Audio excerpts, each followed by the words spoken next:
তো এর আগের দিন পলিটির 3টে ক্লাস হয়েছে শুরু থেকেই, ঠিক আছে। ওই 3টে ক্লাসের মধ্যে আমরা কি কি পড়ছি? তফসিল পড়ছি, তারপরে পার্ট 1 পড়ছি, ঠিক আছে। আজকে তাহলে কি হবে? পার্ট 2। আগের দিনের গুলো তো সব মনেই আছে, মনে আছে না? Yes or no? ঠিক আছে। তো আজকে আমরা পড়বো হচ্ছে পার্ট 2। পার্ট 2 কিসের বিষয়ে বলা আছে? পার্ট 2 এ বলা আছে হচ্ছে তোমার নাগরিকত্বর বিষয়। এবার নাগরিকত্ব কি? নাগরিকত্ব কারা পায়? নাগরিকত্ব পায় হচ্ছে কোন দেশের নাগরিক। এবার নাগরিক কত ধরনের হয়? যারা ওই দেশে বাস করে তারা সবাই হচ্ছে ওই দেশের নাগরিক, কিন্তু ওই দেশ তাদের নাগরিকত্ব প্রদান করবে। তাহলে নাগরিক কত রকমের হতে পারে? দেখ, নাগরিক পার্সন যারা হচ্ছে ব্যক্তি থাকে। কেমন ব্যক্তি? আমরা ইন্ডিয়ান, আমরা ব্যক্তি। ফরেনার যারা আছে, ফরেনারও তো একটা পার্সন এখানে আছে আপাতত, দেশে বাস করতেছে, ঠিক আছে। আর হচ্ছে মাইনরিটি। মাইনরিটি কারা? মাইনরিটি মানে হচ্ছে অল্প সংখ্যক। মাইনরিটি অনেক ভাবে হইতে পারে, ভাষার দিক দিয়ে হইতে পারে, জাতির দিক দিয়ে হইতে পারে। যেমন আমার এই জায়গায় মুসলিম মাইনরিটি, আমার এই জায়গায় যদি তুই খ্রিস্টান কোস মাইনরিটি, ঠিক আছে, মানে ধর্মের দিক থেকে। আর হিন্দু নর্থ ইস্টের সাইডে হচ্ছে মাইনরিটি। মানে মাইনরিটি অ্যাকচুয়ালি হচ্ছে তোমার অল্প সংখ্যক, যে জায়গা হচ্ছে ভাষার দিক দিয়ে হইতে পারে, ধর্মের দিক দিয়ে হইতে পারে, যে লোকগুলো একটা সমাজের মধ্যে খুব অল্প একটা জায়গা নিয়ে থাকে, ওই লোকগুলো মানে ওই সমাজটাকে হচ্ছে মাইনরিটি বলা হয়, ঠিক আছে। কোনো কনফিউশন নেই? হ্যাঁ। তো আমার সমাজে কে কে থাকে? Person, foreigner, minority. এবার যারা কম আছে, আমরা দেশের নাগরিক, তো আমরা ভারতের একদম নাগরিক, আর ভারত সরকার আমাদের নাগরিকত্ব প্রদান করেছে। তার জন্য কি আমরা ফরেনার যারা এখানে বাস করে তাদের কি মারতে পারবো? মনে কর কোচবিহার রাজবাড়ি গেলাম, ওখানে দেখলাম যে একটা বিদেশি আছে, বিদেশি বলে তুই কে আছিস আমার এটা, ভাগ, হ্যাঁ মাইর দিয়ে দিলাম। তাহলে তো হবে না। কারণ তুই যদি ওইটা করিস তাহলে হচ্ছে তোমার এই আমার এই জায়গার যে পুলিশ আছে আমাদেরই কোশ্চেন করবে যে কেন তুই এটা করলি, কে তোকে রাইটস দিল এটা করার, কোন অধিকারে, ঠিক আছে। তার মানে এইটা না যে যে নাগরিকত্ব পায়নি তাদের আমরা মারতে পারবো, ঠিক আছে। নাগরিকত্ব মানে হচ্ছে ভারত সরকার তার দেশের নাগরিকদের একটা স্পেশাল মানে একটা প্রিমিয়াম কোয়ালিটির মানে অধিকার প্রদান করে, ওই অধিকারকেই আমরা বলি নাগরিকত্ব, ঠিক আছে। নাগরিকত্ব ক্লিয়ার? নাগরিকত্ব কি? নাগরিকত্ব হচ্ছে তোমার আমরা যে দেশে বাস করি ওই দেশের সরকার আমাদের, সরি, ওই দেশ আমাদের একটা স্পেশাল অধিকার দেয়, যেই অধিকারের নামই হচ্ছে নাগরিকত্ব, ঠিক আছে। ওকে। তো নাগরিকত্ব বোঝা গেল কি জিনিস নাগরিকত্ব। এই নাগরিকত্ব কোন ভাগে আছে সংবিধানের? 22টি ভাগের মধ্যে ভাগ 2 এর আর্টিকেল নাম্বার 5 থেকে 11-র মধ্যে আছে, ঠিক আছে। তো আমি কি বললাম যে আর্টিকেল মানে কি, বাংলায় কি? বাংলায় এটাকে বলবো আমরা অনুচ্ছেদ, ঠিক আছে। আর ধারা কোনগুলা? ধারা হচ্ছে তোমার আইপিসি তে ধারা হয়, সিআরপিসি তে ধারা হয়। আর ভারতীয় সংবিধানে যেগুলো আমরা পড়ি এটা হচ্ছে আর্টিকেল। মানে এখানে আর্টিকেল প্রশ্ন আসতে মানে তোর মনে প্রশ্ন জাগতে পারে যে আর্টিকেল কেন লেখা হইলো? একটা তো সিধা বই লিখলেই হইতো গল্পের মতো, আর্টিকেল আমরা কেন লিখলাম? এবার দেখ, আর্টিকেল লেখা আছে কারণ হচ্ছে আমরা যাতে খুঁজতে সুবিধা হয় বইটা। একটা বইয়ের মধ্যে যদি তুই জানিস যে হচ্ছে তোমার 52 নম্বরের রাষ্ট্রপতি সম্বন্ধে বলা আছে, তুই জানিস, ঠিক আছে, মানে কত আর্টিকেল 52 রাষ্ট্রপতি সম্বন্ধে। এবার তুই ডাইরেক্ট 52 তে যাবি, 1 2 3 4 বাদ দিয়ে একদম 52 তে যাবি, ঠিক আছে। এবার লেখা ছিল না, মনে কর লেখা নেই, কোনো নাম্বার লেখা নেই, এবার প্রবলেম হবে খুঁজতে গল্পের মতো, আর মানুষ ভুলেও যাবে যে কই আছে লেখাটা, গন্ডগোল লাগবে। এই জন্যই হচ্ছে এই আর্টিকেল গুলো মানে নাম্বার করা আছে। নাম্বারিং করলে কি সুবিধা আছে? অবশ্যই, অসুবিধা তো নেই, ঠিক আছে। এরকম করে এখানে কয়টা তাহলে আর্টিকেল আছে? 395টা। ধারা কয়টা আছে আইপিসি তে? ধারা সেকশন, আইপিসি তে সেকশন আছে 511টি, ঠিক আছে। আমরা নেক্সট নেক্সট দিন পড়বো ভালো ভালো ধারা, murder case, rape case, gang rape, চুরি, ডাকাতি, ডাকাতি করতে গিয়ে মারা যাওয়া, এগুলো সবারই আলাদা আলাদা ধারা আছে, এগুলো আমরা পড়বো, এগুলো আইপিসি সেকশনে পড়ে, যার আন্ডারে পুলিশ তোকে অ্যারেস্ট করতে পারবে, ঠিক আছে। আর সিআরপিসি সেকশনে কি হবে? শাস্তি যে হয়, সাজা যে শোনায়, জাজ যে সাজা শোনায়, ওটা হচ্ছে সিআরপিসির আন্ডার। এগুলা নিয়ে আমরা পরের ভিডিওতে না, সরি, পরের ক্লাসে এবং ভিডিওতে দুটাতেই আলোচনা করব, ঠিক আছে। হইলো। তো এই যে নাগরিকত্ব, এইটা টেম্পোরারি ভাবে বানানো হয় হচ্ছে তোমার 26 জানুয়ারি 1950 সালে, যখন হচ্ছে আমাদের কি হয়, সংবিধান লেখা হয়, হুম, কার্যকর হয়, সরি, সংবিধান একদম বলবৎ করা হয়, লাগু করা হয় সংবিধান, আজকে থেকে সংবিধান মানতে হবে, ঠিক আছে। আর লেখা কবে শেষ হয় সংবিধান বইটা কমপ্লিটলি? 26 নভেম্বর 1949। কতদিন লাগে সংবিধান লিখতে? 2 বছর 11 মাস 18 দিন, ঠিক আছে। 2 বছর 11 মাস 18 দিন, প্রায় 3 বছর। কোন কোন জায়গায় ওই এক্স্যাক্টলি লেখা থাকে না, তোমার নিয়ার প্রায় 3 বছর এরকম লেখা থাকে, তার মানে প্রায় 3 বছর ওখানে অ্যান্সার হবে। আর কোথাও যদি লেখা থাকে 2 বছর 11 মাস 18 দিন, তাহলে ওইটাই লেখা থাকবে। ঠিক আছে, তো কি বললাম, 26 জানুয়ারি 1950 সালে টেম্পোরারি ভাবে তখন কি হচ্ছিল দেখ, তখন পাকিস্তান থেকে ভারতের লোক আসছিল, ভারত থেকে পাকিস্তানের লোক যাচ্ছিল, এরকম হচ্ছিল। এই জন্য ওই সময় একটা টেম্পোরারি যে কে ভারতের নাগরিকত্ব পাবে, কে ভারতের নাগরিকত্ব পাবে না, ওই বিষয়ে কিছু নিয়ম টেম্পোরারি ভাবে হচ্ছে সরকার, ওই সময়কার সরকার এটা সেট করে। ঠিক আছে, এই এই যে সেট করে এই আর্টিকেল 5, 6, 7, 8, ঠিক আছে, 5 থেকে 8-এর মধ্যে এই আছে 4 ধরনের। ঠিক আছে, তো 5-এর মধ্যে কি আছে, কি তখনকার হিসেবে এইগুলো পরে হচ্ছে তোমার আপডেট করা হয়, এগুলো পরে সংশোধন করা হয়। ঠিক আছে, তো 5-এর মধ্যে কি ছিল, যে ওই সময়ে যারা ভারতে জন্মগ্রহণ করছে বা ভারতে জন্মগ্রহণ করে বা ভারতে আসে বাস করে, তারা হচ্ছে ভারতের নাগরিকত্ব পাবে। ঠিক আছে, এরপরে কি করা হলো, ওখানে 3টে ছিল অপশন, মানে এই 3টের মধ্যে যে কোনো একটা হইলেই হচ্ছে তুই ভারতের নাগরিকত্ব পাবি। ঠিক আছে, কি কি ছিল, একটা হচ্ছে ভারতে ওই সময় জন্মগ্রহণ যারা করবে তারা ভারতীয় নাগরিকত্ব পাবে, আর হচ্ছে মা বাবা যদি ভারতীয় হয় তাহলে পাবে। আর একটা ছিল হচ্ছে যে 26 জানুয়ারি 1950 সাল থেকে 5 বছর আগে, মানে 1945 সাল থেকে যারা ভারতে বাস করে তারা হচ্ছে ভারতের নাগরিকত্ব পাবে। ঠিক আছে, বুঝাইতে পারলাম। 5 নম্বরে কি আছে। হুম, 6 নম্বরে কি আছে, 6 নম্বরে পাকিস্তান থেকে যারা ভারতে আসতে চায়, পাকিস্তান থেকে যারা ভারতে আসতে চায় তারা আসতে পারো, তোমাদের নাগরিকত্ব দেওয়া হবে। 6 নম্বরে এটা বলা আছে। আসতেছে আসতেছে লোক, এবার 19 জুলাই 1948 সালে, 19 জুলাই 1948 সালে একটা রুল আনা হলো। এই রুলের নাম হলো পারমিট রুল। এটা পরীক্ষায় কোশ্চেন আছে, পারমিট রুল কবে লাগু করা হয়, 19 জুলাই 1948।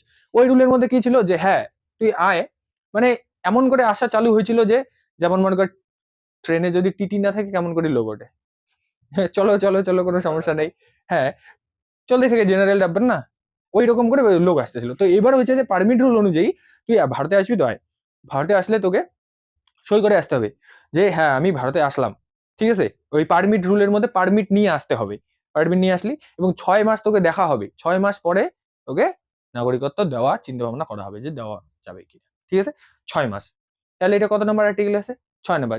ওখানে বলা আছে যে 19 জুলাই 1948 আগে যারা পাকিস্তান থেকে ভারতে আসছে ওকে, তারা নাগরিকত্ব ওকে পাবে, কিন্তু তারপরে যারা আসবে তাদের হচ্ছে তোমার কি করতে হবে, পারমিট রুলে পারমিট নিয়ে আসতে হবে। 19 জুলাই 1948 পরে যারা আসবে, হ্যাঁ এটাকে এই জায়গায় লেখা আছে, হ্যাঁ 19 জুলাই 1948 পারমিট রুল, এর আগে আসলে ওকে রাইট চিহ্ন, শর্ট নোট একবার। ঠিক আছে, আর পরে আসলে 6 মান্থ পরে চিন্তা ভাবনা করা হবে। ঠিক আছে, 7 নাম্বার কি আছে, 7 নাম্বারে আছে হচ্ছে 1 মার্চ 1947 সাল। ঠিক আছে, আমি বুঝাই বলতেছি, 15 আগস্ট 1947 সাল ভারত স্বাধীন হয়। এবার স্বাধীনতা তো একদিনে আমরা পাইনি, অনেক স্ট্রাগল করার পর হয়েছে।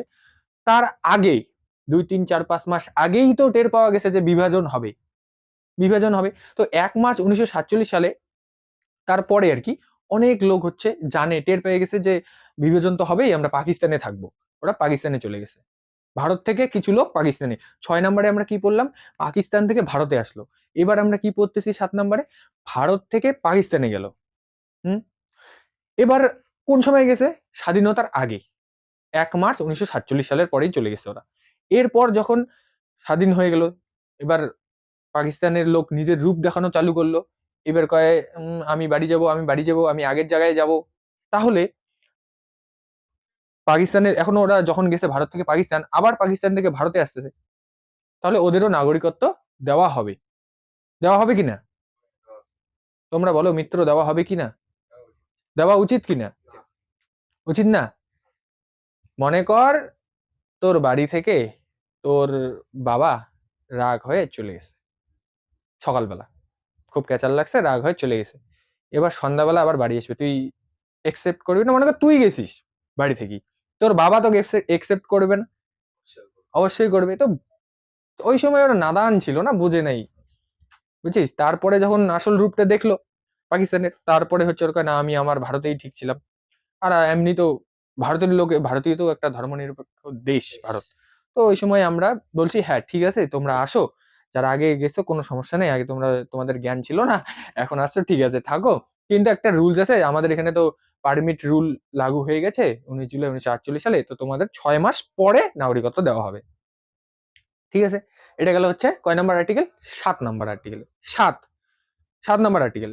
8 নম্বর আর্টিকেল কি বলা আছে যে বিদেশে যদি কেউ থাকে তার মা বাবা যদি ভারতীয় হয় তাহলে তাদেরও নাগরিকত্ব দেওয়া হবে। ঠিক আছে? ভারতীয় হয়, মা বাবা যদি ভারতে জন্ম করে থাকে বা ভারতীয় হয় তাহলে ওই বিদেশে যে বাচ্চাটা আছে ওই বাচ্চাটারও নাগরিকত্ব ভারত দিবে, যে ভারতীয়। ঠিক আছে, হয়ে গেল। 9 নম্বরে কি আছে? 9 নম্বরে আছে হচ্ছে যে তুই মনে কর রাশিয়া গেলি, তোরা রাশিয়া গেছিস, ওই যে একটা রাশিয়ান পছন্দ হয়ে গেছে, রাশিয়ান পছন্দ হয়ে গেছে, তুই বিয়ে করে ফেলছিস। হ্যাঁ, বিয়ে করার পর তুই ওই রাশিয়ার নাগরিকত্ব নিছিস। ঠিক আছে, ব্যাপারটা বুঝতে পারলাম? রাশিয়া বিয়ে করার পর তুই আর আসবি না, তুই রাশিয়ার নাগরিকত্ব নিছিস। এবার কি হবে? ভারত সরকার তোর নাগরিকত্ব বাতিল করে দেবে। তাহলে আর্টিকেল 9 এর মধ্যে কি লেখা আছে? যদি কোনো ব্যক্তি অন্য কোনো বিদেশের বা অন্য কোনো দেশের যদি নাগরিকত্ব গ্রহণ করে তাহলে হচ্ছে আমাদের দেশের ভারতের আর কি নাগরিকত্বটা ক্যান্সেল করে দেওয়া হবে। ঠিক আছে, কারণ ভারত হচ্ছে একক নাগরিকত্ব সম্পন্ন দেশ। তুই হচ্ছে তোমার দুইটা দেশের নাগরিকত্ব নিতে পাবি না। আর যেগুলো আর কি দ্বি নাগরিকত্ব সিস্টেম আছে, যে দুইটা জায়গা নিতে পারে, ওগুলো দুইটা দেশের না। আগের দিন বলছিলাম না যে ইউনাইটেড স্টেট অফ আমেরিকা, ওখানে দুই রকমের নাগরিকত্ব, একটা হচ্ছে তোমার দেশের, একটা হচ্ছে তোমার স্টেটের। ঠিক আছে, দুই রকমের নাগরিকত্ব মানে দুইটা দেশের নাগরিকত্ব না কিন্তু, একটা দেশের একটা হচ্ছে স্টেটের। ঠিক আছে, আর আমাদের হচ্ছে একটাই দেশের। ঠিক আছে, বুঝাতে পারলাম? এটা কত নম্বর গেল? 9। হুম, 10 এর মধ্যে কি আছে? তুই যদি কোনো দেশ বিরোধী কাজ করিস, মানে যতক্ষণ না তুই কোনো দেশ বিরোধী কাজ করিস ততক্ষণ তোর নাগরিকত্ব কারো দম নাই ক্যান্সেল করে। ঠিক আছে, দেশ বিরোধী কাজ বলতে ইন্ডিয়া চায়নার যুদ্ধ লাগছে, তুই মোবাইল সোশ্যাল মিডিয়ায় চায়না জিন্দাবাদ চায়না জিন্দাবাদ, বা ইন্ডিয়া আর পাকিস্তানের যুদ্ধ লাগছে, তুই পাকিস্তানকে সাপোর্ট করতেছিস, তাহলে তুই দেশ বিরোধী কাজ করতেছিস, দেন ইউ ক্যান গো, তোমার নাগরিকত্ব ক্যান্সেল করে দিবে। এবার যদি এরকম থাকতো যে নাগরিকত্ব যখন তখন ক্যান্সেল করা যাবে, মানে যতক্ষণ না এইভাবে বলা আছে যতক্ষণ না তুই দেশ বিরোধী কাজ করিস ততক্ষণ তোর নাগরিকত্ব থাকবে। এবার যদি এটা এইরকম থাকতো তাহলে কি প্রবলেম হইতো বল? যে যখন তখন নাগরিকত্ব চেঞ্জ করে দিতে, মানে ক্যান্সেল করে দিতে পারবে সরকার। তাহলে বর্তমানে কোন সরকার আছে? মোদী সরকার, বিজেপি সরকার আছে। ঠিক আছে, এবারও সরকারে আছে, তো বাকি যতগুলো কম্পিটিটর আছে অন্য অন্য পার্টি, এই সময় বিজেপি আছে, অন্য সময় অন্য সরকার থাকবে। ঠিক আছে, যে সরকারি থাকুক মেনলি আর কি, অন্য পার্টিগুলো সবার নাগরিকত্ব ক্যান্সেল করে দিবে। এবার নাগরিকত্ব ক্যান্সেল হয়ে গেলে না তুই ভোট দিতে পারবি না তুই ভোটে দাঁড়াইতে পারবি। নাগরিকত্ব যদি কারো না থাকে ওকে কি মাইরে ফেলা হবে? না, ওর খালি কয়েকটা অধিকার ওর কাছ থেকে ছিনিয়ে নেওয়া হবে। কি কি মনে কর, ও ভোট দিতে পারবে না, রাজনৈতিক অধিকার ভোট দেওয়া, আর হচ্ছে ভোটে দাঁড়ানো, আর হচ্ছে তোমার উচ্চ পদে রাষ্ট্রপতি হতে পারবে না, পুলিশে যাইতে পারবে না, মানে কোনো জবলেস বলতে গেলে, কাজ করবে খাবে দিনমজুরি। ঠিক আছে, ব্যাপারটা বুঝতে পারলাম? আমরা এখন ওই নাগরিকত্ব ছাড়াই বলতে পারিস দিনমজুরি কুরিয়ার খাই না। ঠিক আছে, তো এটা কত নম্বর আর্টিকেলে? 10। 11তে কি বলা আছে? যে নাগরিকত্ব সম্বন্ধে একটা সুন্দর লেভেলের ভালো নিয়ম বানাবে হচ্ছে কে? সংসদ। হ্যাঁ, কিন্তু সংসদের মধ্যে কোন মন্ত্রণালয় বানাবে? কোশ্চেন আছে এইটা। গৃহ মন্ত্রণালয়। গৃহ মন্ত্রণালয় বলতে অমিত শাহ বর্তমানে গৃহ হুম কি গৃহ মন্ত্রণালয়, হোম মিনিস্টার অমিত শাহ বর্তমানে যিনি আছেন আর কি আমাদের। ঠিক আছে, তো এই গেল হচ্ছে তোমার 5 থেকে 11। 11 নম্বরটা বললাম যে ভারতের নাগরিকত্ব বিষয়ক মানে বিষয় সম্বন্ধে নিয়ম কানুন বানাবে হচ্ছে সংসদ, আর এর মেন দায়িত্বে থাকবে গৃহ মন্ত্রণালয়। হ্যাঁ, গৃহ মন্ত্রণালয়। হ্যাঁ, ঠিক আছে। ওকে, তো এখন আমরা রিভিশন করে নিই অল্প, যেগুলো পড়লাম 5 থেকে 11 একদম র্যাপিড ফায়ার অ্যাকশন। 5 নাম্বার আর্টিকেলে কি আছে? 5 নাম্বার আর্টিকেলে বলা ছিল, এটা হচ্ছে তোমার কোন সময় থেকে চলছে? 26 জানুয়ারি 1950 টেম্পোরারি ভাবে যে নিয়মগুলো বানানো হয়েছে ওই অনুযায়ী 5 নাম্বার ধারায় আর্টিকেলে লেখা ছিল যে ওই সময় যারা ভারতে জন্মগ্রহণ করবে তারা ভারতের নাগরিকত্ব পাবে, যদি তাদের মা বাবা ভারতীয় হয় ভারতের নাগরিকত্ব পাবে। আর হচ্ছে তোমার 26 জানুয়ারি 1950 এর 5 বছর আগে মানে 1945 থেকে যারা ভারতে বাস করে তারা হচ্ছে ভারতের নাগরিকত্ব পাবে। গেল 6 নম্বরে কি বলা আছে? যে ইন্ডিয়া থেকে না সরি যারা পাকিস্তান থেকে যারা ইন্ডিয়াতে আসছে আর কি, পাকিস্তান থেকে যারা, এটা ভুল লিখছি আমি, তাতে একটু এডিট করে দিই। পাকিস্তান থেকে যারা ইন্ডিয়াতে আসবে ইন্ডিয়াতে আসবে তাদের নাগরিকত্ব দেওয়া হবে, পাকিস্তান থেকে যারা ইন্ডিয়াতে আসবে তাদের নাগরিকত্ব দেওয়া হবে। এটা কতদিন অবধি ছিল? 19 জুলাই 1948-এর আগে অবধি। এবার 19 জুলাই 1948-এ কি করা হলো? পারমিট রুল আনা হলো। এই পারমিট রুল অনুযায়ী এই 19 জুলাই 1948-এর পরে যারা আসবে তাদের 6 মাস পরে নাগরিকত্ব দেওয়া হবে, ঠিক আছে। 7 নম্বরে কি আছে? 7 নম্বরে হচ্ছে ইন্ডিয়া থেকে যারা পাকিস্তানে চলে গেছিল আবার পাকিস্তান থেকে ঘুরে ইন্ডিয়াতে আসবে, তাদেরও নাগরিকত্ব দেওয়া হবে 6 মাস পরে, ঠিক আছে। তারপরে 8 নম্বরে কি আছে? যে বিদেশে বিদেশে যে সমস্ত বাচ্চা কাচ্চা আছে আর কি, তাদের মা বাবা যদি ভারতীয় হয় তাহলে তাদের নাগরিকত্ব দেওয়া হবে। 9 নম্বরে গিয়েছে, 9 নম্বরে হচ্ছে তোমার বাতিলের প্রসিডিওর একটা দেওয়া আছে। কি বাতিলের? যদি তুই কোনো অন্য দেশের নাগরিকত্ব নিস তাহলে ভারতের নাগরিকত্ব ক্যান্সেল হবে, ঠিক আছে। তারপরে 10 নম্বরে কি বলা আছে বল? 10 নম্বর তুই পড়ছিস, হ্যাঁ? 10 নম্বরে কি আছে? দেশ বিরোধী, মানে তুই যতক্ষণ না কোনো দেশ বিরোধী কাজ করবি ততক্ষণ তোর নাগরিকত্ব ঠিক থাকবে, যদি করিস তাহলে নাগরিকত্ব ক্যান্সেল করে দেওয়া হবে, ব্যান করে দেওয়া হবে, ঠিক আছে। তারপরে 11 নম্বরে কি আছে? যে নাগরিকত্ব সম্বন্ধীয় বিষয় যে নিয়ম কানুনগুলো আছে কে বানাবে? সংসদ। কোন মন্ত্রণালয়? গৃহ মন্ত্রণালয়, ঠিক আছে। এই হলো আমার 5 থেকে 11, যেটা হচ্ছে তোমার 26 জানুয়ারি 1950-এর নিয়ম অনুযায়ী। এবার এগুলোতে সংশোধনের দরকার আছে, কারণ কি দেখ, কোনো জিনিসেই একদম পারফেক্ট হয় না। আর ওই সময় এরা বানিয়ে দিছে যখন তখনকার সরকার, পরে সংসদকে দায়িত্ব দেওয়া হয়েছে যে তোমরা এই বিষয়ে বিবেচনা করে চিন্তা ভাবনা করে ভালো একটা নিয়ম বানান, ভালো রকম, ঠিক আছে। তারপর কি করা হলো? 1955 সালে সিটিজেনশিপ অ্যামেন্ডমেন্ট অ্যাক্ট 1955, মানে ভারতের নাগরিকত্ব নিয়ম আসলে হচ্ছে 1955 সালে, ঠিক আছে। হ্যাঁ, তো এখন আমরা দেখবো হচ্ছে তোমার 1955 সালের নাগরিকত্ব নিয়ম অনুযায়ী কি ভাবে আমরা পেতে পারি। 1955 সালের নাগরিকত্ব নিয়ম অনুযায়ী আমরা 5 ভাবে হচ্ছে ভারতের নাগরিকত্ব পেতে পারি, ঠিক আছে। এই নাগরিকত্ব যে সিস্টেমটা আছে না, একে অনেকবার সংশোধন করা হয়। 1986 সালে, 1992 সালে, 2003 সালে, 2005 সালে, 2015 সালেও হালকা পাতলা, 2019 সালে তো এনআরসি সিস্টেমটা, ওটা নিয়ে আমি অন্য ভিডিওতে, এনআরসি একটু বড় সিস্টেম, সবাইকে ভালো করে বুঝিয়ে দিব এনআরসি সিস্টেম, ঠিক আছে। ওইটা কি জিনিস NRC, okay, national register of citizens, এটা হচ্ছে ফুল ফর্ম এনআরসির। ওকে, এটা গেল। তাহলে প্রথমের 1955 সাল অনুযায়ী আমরা 5 প্রকারের নাগরিকত্ব পেতে পারি। 1 নম্বরে কি? বাই বার্থ, মানে হচ্ছে তোমার জন্মসূত্রে আমরা যারা এখানে জন্মগ্রহণ করব তারা হচ্ছে তোমার ভারতের নাগরিকত্ব পাবো। এটা 26 জানুয়ারি 1950 থেকে চলছে। তারপর 1986 সালে এটাকে সংশোধন করা হয়। সংশোধন করে কি করা হয়? যে না, শুধু জন্ম হলেই হবে না, হচ্ছে তোমার মা বাবা ভারতীয় হতে হবে, তাহলে আমরা পাবো, ঠিক আছে। এবার এইটাতে মিস ইউজ শুরু হয় অনেক। কিরকম? দেখ, মনে কর অন্য কোনো পাকিস্তানের কোনো স্টুডেন্ট ভারতে আসলো পড়াশোনার জন্য, এখানে এসে ছড়ি পাটায়া আর এক বেবি হুয়া, আর মনে করে এখন বাচ্চাটার ইন্ডিয়ান হবে, না ইন্ডিয়ান নাগরিকত্ব পাবে, কারণ মা বাবা, তার মানে মা তো ইন্ডিয়ান, তার মানে নাগরিকত্ব পাবে। এই জন্যই 2003 সালে পরে এটাকে সংশোধন করে কি করা হয়? যে ভ্যালিড ডকুমেন্টস লাগবে, শুধু আসলেই হবে না, মানে স্টুডেন্ট হওয়ার জন্য এসে বাপ হয়ে গেলে তুমি নাগরিকত্ব পাবে না আর কি, ঠিক আছে। না, ভ্যালিড ডকুমেন্টস লাগবে। সিস্টেম পরে চেঞ্জ হবে না আরো, ঠিক আছে, ভ্যালিড ডকুমেন্টস লাগবে, ওকে। তারপর এটা গেল হচ্ছে জন্মসূত্রে, বোঝা গেল। তারপর হচ্ছে তোমার কি? বাই ডিসেন্ট, মানে হচ্ছে কি বংশ পরম্পরা, মানে বংশের অনুযায়ী। যেমন আমরা সবাই কি হিসেবে আছি? বংশে। আমাদের নাগরিকত্ব কি হিসেবে? বংশ হিসেবে আছে, হ্যাঁ। বাবা মা ভাই যে আমরা সবাই বংশ হিসেবে আছি। আর প্রথমে কি ছিল ওই সময়? 1986 সাল পর্যন্ত কি ছিল? ছিল হচ্ছে যে বাবার বংশ অনুযায়ী হচ্ছে আমরা নাগরিকত্ব পাবো। বাবা যদি ভারতীয় হয় আমরা ভারতীয়, আর বাবা যদি পাকিস্তানি হয় আমরা পাকিস্তানি, ঠিক আছে। তারপরে এটাকে সংশোধন করা হলো 1992 সালে। সংশোধন করে কি করা হলো? করা হলো যে না, শুধু বাবা কেন, মহিলারা, মহিলারাও তো মানুষ, আসলে তো মেন তো মায়ে না, তো মা বাবা যার ইচ্ছা দুইজনের মধ্যে যে কোনো একজনের আমরা নাগরিকত্ব নিতে পারবো। যেমন এরকম তো আছেই, সানিয়া মির্জা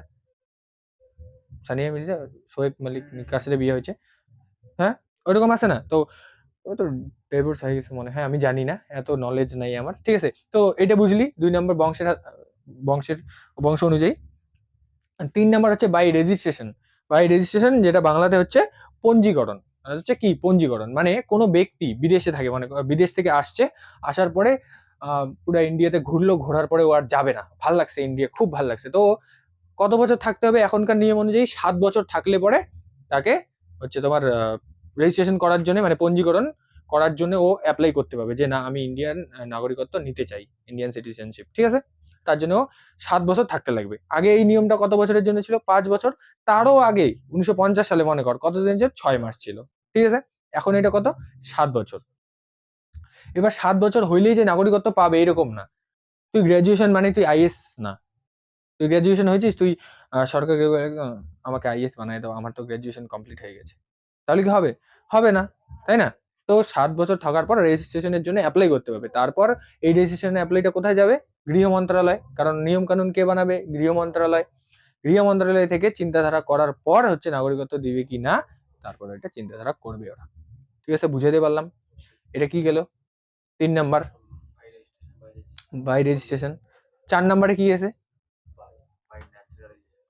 স্বাভাবিকভাবে, মানে কোনো চাপ নিবে না, বাই ন্যাচারালাইজেশন।